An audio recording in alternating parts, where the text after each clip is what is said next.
The shovel hit the soft earth with a thud. In the moonlight, 3 men dug faster, sweat dripping from their faces. They didn't know that 20 years later, the tiny baby they were burying would return as the most powerful woman in Lagos, and she would destroy them all. But let's start from the beginning. Before starting, subscribe to my channel. The hospital room was filled with excited voices. Mama Adebayo sat in the corner, her gold jewelry shining under the bright lights. She kept looking at the clock on the wall. "Any minute now," she whispered to her son Kunle. "Any minute now, we will have our grandson." Kunle paced back and forth. His wife Folake had been in labor for 6 hours. He could hear her screaming from behind the closed door. The doctor had said everything was normal, but Kunle was worried. "Stop walking around like a chicken," Mama Adebayo snapped. "Sit down. Your wife is strong. She will give us a boy." Uncle Tunde, Mama Adebayo's brother, nodded. "Yes, a boy to carry our family name. I already bought him a soccer ball." The whole family had gathered. Auntie Kemi brought baby clothes, all blue. Cousin Emeka brought toys, all for boys. Everyone was so sure the baby would be a boy. The prophet at their church had said so. The traditional healer had confirmed it. Even Folake's belly looked like it was carrying a boy. Suddenly, the door opened. Dr. Williams walked out, still wearing his gloves. He looked tired but smiled.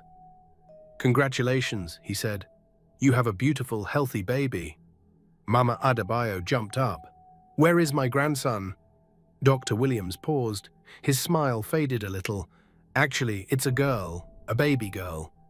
The room went silent, so silent you could hear the air conditioner humming. Mama Adebayo's face changed completely. Her eyes became cold as ice. "A girl?" she whispered. Then louder, "A girl?" Uncle Tunde threw his hat on the floor. "This is impossible. The prophet said boy." Auntie Kemi started crying. "What will people say? We told everyone it was going to be a boy." Kunle tried to speak. Maybe it's okay. Girls are also—" "Shut up!" Mama Adebayo screamed. Her voice echoed in the hallway. "No one asked you to speak." Dr. Williams looked confused and uncomfortable. "The baby is very healthy. She weighs 7 pounds and—" "Where is she?" Mama Adebayo interrupted. "In the nursery. Would you like to see her?" "No."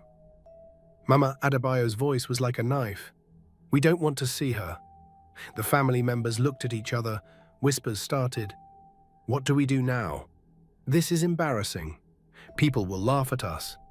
Mama Adebayo pulled Kunle aside. She grabbed his arm so tight it hurt. "Listen to me carefully," she hissed. "This family has never had daughters first. It's bad luck. It's a curse. We cannot keep this child." Kunle's eyes went wide. "What do you mean, Mama?" "You know what I mean." "But she's my daughter." "Is she?" Mama Adebayo's eyes were scary now. "Or is she a curse sent to destroy our family? Think about it, Kunle. Your father died when you were young. I struggled to raise you alone. I worked day and night to build our family business. I sacrificed everything so you could have a good life. And now you want to throw it all away for this mistake." Kunle felt trapped. His mother was right about one thing. She had given him everything. The house he lived in, the car he drove, the job he had, even the money for his wedding. He owned nothing. He was nothing without his family. "What do you want me to do?" he whispered. "Uncle Tunde will handle it," Mama Adebayo said. "It will look like the baby died during birth. These things happen. People will feel sorry for us instead of laughing at us." "But Folake will understand. She's a smart girl. She knows how important family honor is." That night, while Folake slept under heavy medication, 3 figures crept through the hospital corridors. Uncle Tunde knew the security guard. They had grown up in the same village. A few Naira bills, and the guard went for a long tea break. The nursery was quiet, except for the soft sounds of sleeping babies. Uncle Tunde found the right crib easily. Baby girl Adebayo was written on a small card. She was so tiny, so perfect. Her little fists were closed tight, like she was ready to fight the world. "Are you sure about this?" Cousin Emeka whispered. He was only 19 and had never done anything like this before. "Shut up and help me," Uncle Tunda said. They wrapped the baby in a blanket and walked out like they belonged there.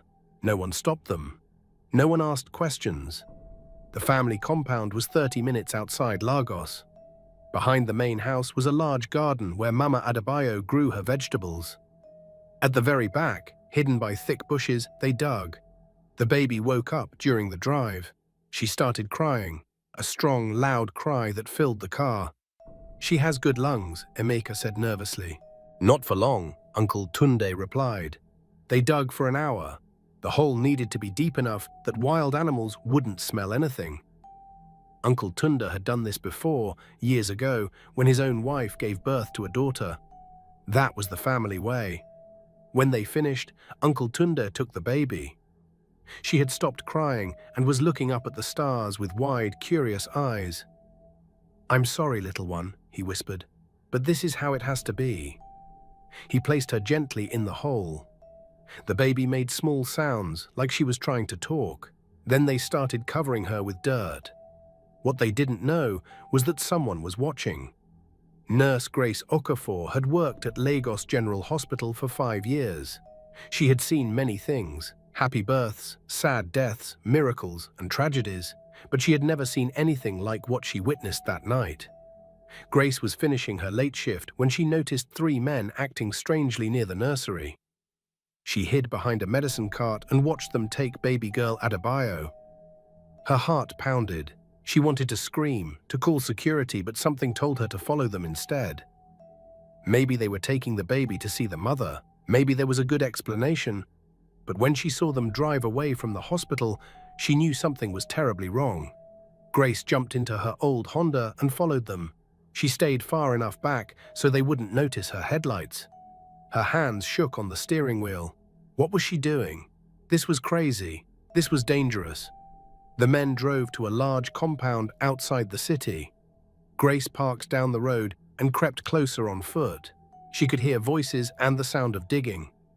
When she realized what they were doing, she almost screamed. They were burying the baby alive. The baby was still moving, still breathing, still making tiny sounds. Grace waited in the bushes until the men finished and went back to the house. Then she ran to the spot where they had dug. Her hands were shaking so badly she could barely hold the small shovel she had brought from her car. She dug frantically. Dirt flew everywhere. Her white nurse uniform got completely dirty, but she didn't care. She had to hurry. Every second counted. Finally, her fingers touched something soft. The blanket. She pulled it up gently, afraid of what she might find. The baby was unconscious, but still breathing. Barely breathing, but alive. Grace cleaned the dirt from the baby's nose and mouth.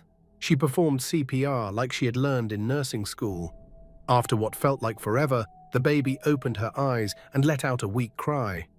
"Thank God," Grace whispered, tears streaming down her face. "Thank God you're alive."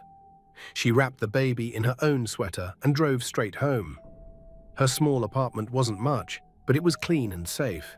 She gave the baby some warm milk with a dropper and watched her sleep in a cardboard box lined with soft towels. What should she do now? Call the police? Return the baby to the hospital? But if she did that, wouldn't the family just try to hurt her again? Grace stayed awake all night, watching the baby breathe. By morning, she had made a decision. She would keep this child safe, no matter what. But there was a problem. Grace was getting married in 3 weeks. David Okoro was the richest man in Lagos. His family owned banks, oil companies, and half the real estate in the city. He was also the kindest man Grace had ever met. They had been dating for 2 years, and Grace loved him with all her heart. But would David accept a baby that wasn't his own? Grace bathed the baby carefully and dressed her in clean clothes she bought from a nearby shop. The baby was beautiful, big, bright eyes, smooth, dark skin, and a smile that could melt anyone's heart. When David came to visit that afternoon, Grace's heart was beating so fast she thought she might faint. "Grace, you look nervous," David said, kissing her cheek. "What's wrong?" Grace took a deep breath. "David, I need to tell you something. And after I tell you, you might not want to marry me anymore." David sat down, looking worried. "What is it?" Grace told him everything. About the baby, about the family who tried to bury her, about her decision to save her. She talked for 20 minutes without stopping. David didn't interrupt once. When she finished, the room was quiet. David stood up and walked to where the baby was sleeping. "She's beautiful," he said softly. "David, I know this is a lot to ask. What do you want to name her?" Grace blinked. "What?" "Every child needs a name. What do you want to call her?" Grace started crying. "You mean you'll accept her?" David picked up the baby gently. She opened her eyes and looked right at him. Then she smiled, the first real smile of her life. "How could I not accept her?" David asked. "Look at her, Grace. She's perfect. She's a survivor. She's meant to be part of our family. But your parents, your family, they might not understand. Then they'll have to learn to understand," David said firmly. "This baby is ours now. End of discussion." Grace threw her arms around David and the baby. They stood there like that for a long time, a new family, born from tragedy but filled with love. "I want to call her Ada," Grace said. "It means first daughter in Igbo." "Ada Okoro," David said, testing how it sounded. "I like it. Ada Okoro, welcome to your new life." Ada grew up thinking she was the luckiest girl in the world. The Okoro mansion had 12 bedrooms, a swimming pool, tennis court, and gardens that seemed to go on forever. She had her own room with pink walls, a huge bed, and more toys than she could ever play with. But the best part wasn't the money, it was the love. David and Grace treated Ada like she was made of gold. Every morning, David would carry her downstairs for breakfast, singing silly songs that made her giggle. Grace would braid her hair and tell her stories about brave princesses who saved the day. When Ada was 5, David's parents finally accepted her completely. Grandpa Okoro would spend hours teaching her how to play chess. Grandma Okoro taught her how to bake cookies and speak French. "You are special, Ada," Grandpa Okoro would say, "not because of money, but because of your heart. Never forget that." Ada also had 3 older brothers, David's sons from his first marriage. James was 12, Michael was 10, and Samuel was 8. At first, Ada worried they might not like having a little sister. But she was wrong. James taught her how to ride a bicycle. Michael showed her how to swim.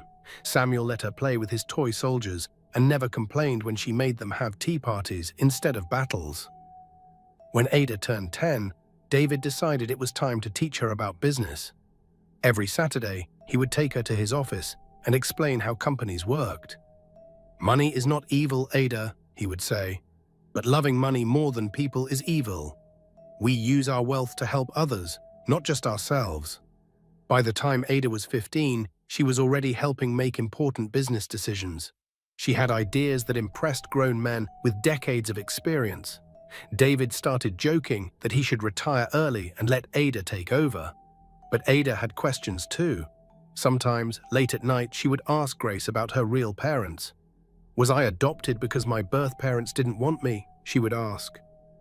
Grace always gave the same answer. "Sometimes God moves babies to the families they're meant to be with. You were always meant to be our daughter." It was true, but it wasn't the whole truth. Grace and David had decided long ago that Ada didn't need to know about that terrible night. Why burden her with pain when she was so happy? They had no idea that the truth would find Ada eventually, and when it did, everything would change. Ada. Okoro stood at the window of her corner office on the 30th floor of Okoro Tower. At 25, she was the youngest CEO in Lagos history. She was also the richest woman in West Africa. 3 years ago, David had died suddenly of a heart attack. Grace had died 6 months later from cancer. Losing both parents so close together had nearly destroyed Ada, but it had also made her stronger. She inherited everything: the companies, the real estate, the investments. Her brothers had insisted she take control, even though they were older. "Dad trained you for this," James had said. "He knew you were the one." Ada had thrown herself into work. She expanded the business empire, made smart investments, and treated employees fairly. Under her leadership, Okoro Industries became the most successful company in Nigeria. But success felt empty sometimes. Late at night, in her big empty mansion, Ada wondered about her past. Where had she really come from? Who were her birth parents? Why had they given her up? She had hired private investigators, but they found nothing. It was like baby girl Adebayo had vanished from hospital records. The only clue was her birth date and the hospital where she was born. Then, last month, everything changed. Ada was reviewing construction plans for a new hospital when she noticed something familiar. The architect's name was Folake Adebayo. On impulse, Ada looked up the address. It was in a middle-class neighborhood in Lagos. Could it be? Could this woman be her birth mother? Ada spent weeks investigating. She discovered that Folake Adebayo had given birth to a daughter 25 years ago, but the baby had died during birth. At least, that's what the official record said. But Ada found other things too. Hospital workers who remembered that night. A security guard who saw strange men leaving with a baby. A doctor who always seemed nervous when asked about the Adebayo case. Slowly, the truth came together. Ada's birth family hadn't given her up. They had tried to kill her. They had buried her alive simply because she was a girl. The anger that filled Ada was unlike anything she had ever felt. These people had tried to murder her for being born female. They had robbed her of her birth mother, who probably spent 25 years grieving for a child she thought was dead. But Ada was smart. She didn't want just revenge, she wanted justice. And she wanted her birth mother to know the truth. Ada spent months planning. She bought the building where Kunle Adebayo worked and became his boss without him knowing. She purchased the land that Mama Adebayo's house sat on. She even bought the hospital where she was born. Slowly, carefully, Ada began to squeeze. Kunle lost his job when his new boss, through a series of managers, decided he was incompetent. Uncle Tunde's small business mysteriously lost all its customers. The family's comfortable middle-class life began to crumble. They had no idea why their luck had turned so bad. They prayed, visited traditional healers, and spent their savings on sacrifices to appease angry spirits. But Ada wasn't done. She wanted them to know exactly who was destroying them and why. On a Thursday morning in March, Ada drove to the old family compound. It looked smaller than she had imagined, run down and sad. The once beautiful gardens were overgrown with weeds. She knocked on the front door. Folake opened it. She was older now, with grey in her hair and deep lines around her eyes. But Ada could see herself in her mother's face. The same nose, the same smile, the same intelligent eyes. "Yes?" Folake said politely. "Can I help you?" "I'm looking for the Adebayo family," Ada said. "I believe you're Folake Adebayo." "Yes, that's me." "Are you from the bank? Because we're still waiting for—" "I'm not from the bank," Ada interrupted. "I'm your daughter." Folake stared at her. "I'm sorry, I don't understand. I don't have a daughter. My daughter died when she was born." "No," Ada said quietly. "She didn't die. She was buried alive by your family, but someone saved her." Folake's face went completely white. Her hands started shaking. What are you saying?" "I'm saying that I'm the baby girl your husband's family tried to kill 25 years ago. I'm saying that I survived, and I'm saying that I've come home." Folake collapsed. Ada caught her and helped her to a chair. Behind them, other family members had gathered. Mama Adebayo, now using a walking stick, Uncle Tunde, looking old and defeated, Cousin Emeka, unemployed and desperate. They all stared at Ada like they were seeing a ghost. Which, in a way, they were. "It's impossible," Mama Adebayo whispered. "You died. We saw you die." "You saw me being buried," Ada corrected. "But I didn't die. A nurse saved me. She and her husband raised me with love, something you people know nothing about." Ada looked around at all of them. These people had tried to murder her when she was hours old. They had caused her birth mother 25 years of pain. Do you want to know who I am now? Ada asked. I'm Ada Okoro. I own half of Lagos. I'm worth more money than you could count in a lifetime. And I'm the person who's been destroying your lives for the past 6 months. Uncle Tunde fell to his knees. Please, we didn't know. We thought it was tradition. We thought it was right. You thought murdering a baby was right? Ada's voice was like ice. You thought burying a child alive was tradition. Mama Adebayo tried to speak, but no words came out. The old woman who had once been so powerful and scary now looked like a broken bird. But Ada wasn't finished. She had one more thing to do. She turned back to Folake, who was crying silently. I want you to know, Ada said gently, that I don't blame you. I know you didn't know what they did. I know you grieved for me. I know you probably loved me. Folake looked up with tear-filled eyes. I did love you. I love you still. Every day for 25 years, I've thought about you. I've wondered what you would look like, what you would become. I've missed you every single day of my life. Then come with me, Ada said, extending her hand. Leave these people who tried to kill your daughter. Come live with me. Let me take care of you the way a daughter should. Folake looked around at her husband's family, the people who had lied to her for 25 years, the people who had stolen her child and let her believe she was dead. Then she looked back at Ada, this beautiful, successful woman who was offering her a new life. Yes, she whispered. Yes, I'll come with you. As they walked out together, Ada turned back one last time to face the family that had tried to destroy her. You buried me once, she said. But I survived.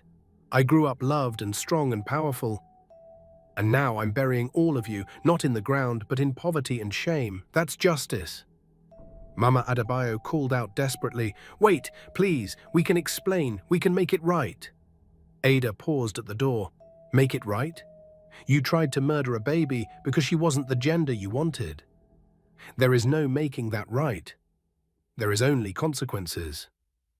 And with that, Ada and Folake walked out into the bright Lagos sunshine, leaving the past behind and stepping into a future filled with the love that should have been there from the beginning. The girl they had buried alive had returned home at last, not as the victim they tried to create, but as the victor she chose to become. My sweet besties, if this story made you pause and think, that means it did its job. Share it with someone who still believes that love, truth, and courage can rewrite destiny.